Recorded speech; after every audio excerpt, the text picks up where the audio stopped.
कांग्रेस विधायक विकास ठाकरे आंबेडकरी समुदाय के लोगों के साथ लेकर आंबेडकरी युवाओं का विरोध करने की जीतोड़ कोशिश कर रहे हैं।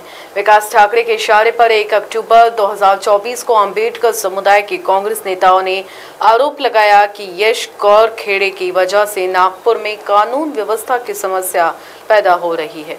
इसे लेकर बुधवार को पत्रकार भवन में प्रेस वार्ता का आयोजन किया गया, जिसमें यश गौर खेड़े ने आरोप लगाया कि उन पर जो निराधार आरोप लगाए जा रहे हैं उसके लिए उन्हें बताना चाहिए कि जिन लोगों को विकास ठाकरे ने नगर सेवक बनाने का लॉलीपॉप दिया था वे किस सबूत के आधार पर मुझ पर आरोप लगा रहे हैं। मला एकही एफआयआर किंवा कंप्लेंट दाखवून द्या मागच्या महिन्यातली की माझ्यामुळे काही लॉ अँड ऑर्डर सिच्युएशन झालेली आहे यात्रामध्ये।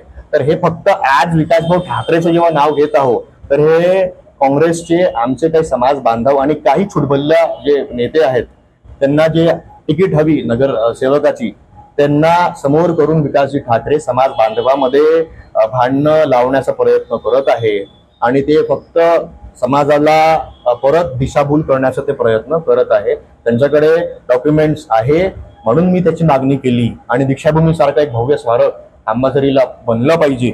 सवाल ये उठता है कि अचानक कांग्रेस लॉबी इतनी सक्रिय हो गई और मेरा नाम लेकर आरोप लगाने लगी। ऐसा इसलिए क्योंकि कांग्रेस विधायक विकास ठाकरे ने विधानसभा में कहा था कि 20 एकड़ जमीन डॉक्टर बाबा साहेब आंबेडकर स्मारक के लिए आरक्षित है। विकास ठाकरे ने इस पर अड़ंगा लगाने की पुरजोर कोशिश की है। महसूल विभागाने ही जागा पर्यटन विभागाला दिली आणि पर्यटन विभागाने ही जागा गरुडा नावाच्या एका कंत्राटदाराला दिली आणि ही जागा देत असताना 700 कोटीची जागा कवडी मोल किमतीमध्ये 30 वर्षासाठी या कंपनीला दिली।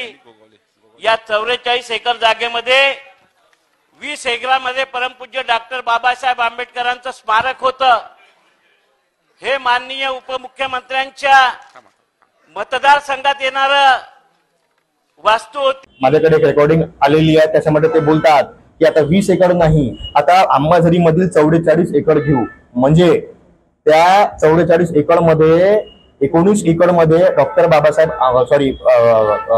लहुजी साळवे अंबाझरी उद्यान आणि त्यांचं स्मारक तिथे आहे, तर त्यांचं नाव तिथून हटवून डॉक्टर बाबासाहेब आंबेडकरचं हे नाव दिलं पाहिजे। हे समाजाला ते खोटे बोलून राहिलेले आहे आणि याच्यामुळे मातंग समाज आणि आंबेडकरी समाज यांच्यामध्ये कसं भांडण लावायचं याचे प्रयत्न विकास ठाकरे करत आहेत। इस दौरान उन्होंने पत्रकारों को बताया कि मुझ पर बेबुनियाद आरोप लगाने के बजाय इन कांग्रेसियों को विधायक विकास ठाकरे से 20 एकड़ जमीन के दस्तावेज मांगने चाहिए और साबित करना चाहिए कि यश गौर खेड़े झूठे आरोप लगा रहे हैं।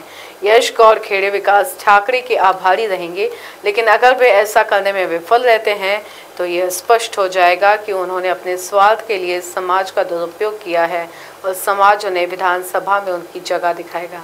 इसी के साथ उनके घर पर हुए हमले की भी जांच की उन्होंने मांग की है। जो आमदार है वो झूठ बोल रहे हैं, 20 एकड़ की जगह नहीं थी, बट हमने बोला नहीं, आपकी जो भूमिका रही है वो आंबेडकर विरोधी रही है, आपके पार्टी की, तो हमारा आपके ऊपर भरोसा नहीं है। लेकिन कांग्रेस जो कहती है कि संविधान बचाओ आरक्षण बचाओ, तो हमारा भरोसा विकास जी ठाकरे पे है। और उसके बाद ही हमने विकास जी ठाकरे का जब ये वीडियो आया उसके बाद ही तो हम लोगों ने उनसे बात करी है, लेकिन उनका जवाब इसके ऊपर है नहीं और वो बस अपने लोगों को भेज के मारा पीटी वाली बातें करते हैं। उनके लोग कभी कुछ और बोल रहे हैं, बुद्ध विहार में जाकर लोगों को भड़का रहे हैं, लेकिन 20 एकड़ डॉक्यूमेंट वो दे नहीं रहे हैं। मतलब वो सिर्फ समाज को भड़का के अपनी राजनीति की रोटी वापस सेक रहे हैं। आम्ही मागे हटणार नाही आणि मी विकास ठाकरे सारख्या लोकांचा निषेध करतो जेव्हापर्यंत ते डॉक्युमेंट्स आणून देणार नाही। आता 10 दिवसामध्ये आचारसंहिता आहे, लवकरच इलेक्शन आहे, त्याच्यामध्ये समाजाला कळत आहे तुम्ही कितीही निधी वाटप करा इलेक्शनच्या अगोदर, तुम्ही कितीही पेंटिंग करा आणि तुम्ही कितीही स्मारक बांधा, समाजाला कळत आहे की तुम्ही फक्त भिलेले आहेत। तुम्हाला भीती आहे की तुम्ही जर हे नाही केलं तर समाज तुम्हाला एकही मत देणार नाही।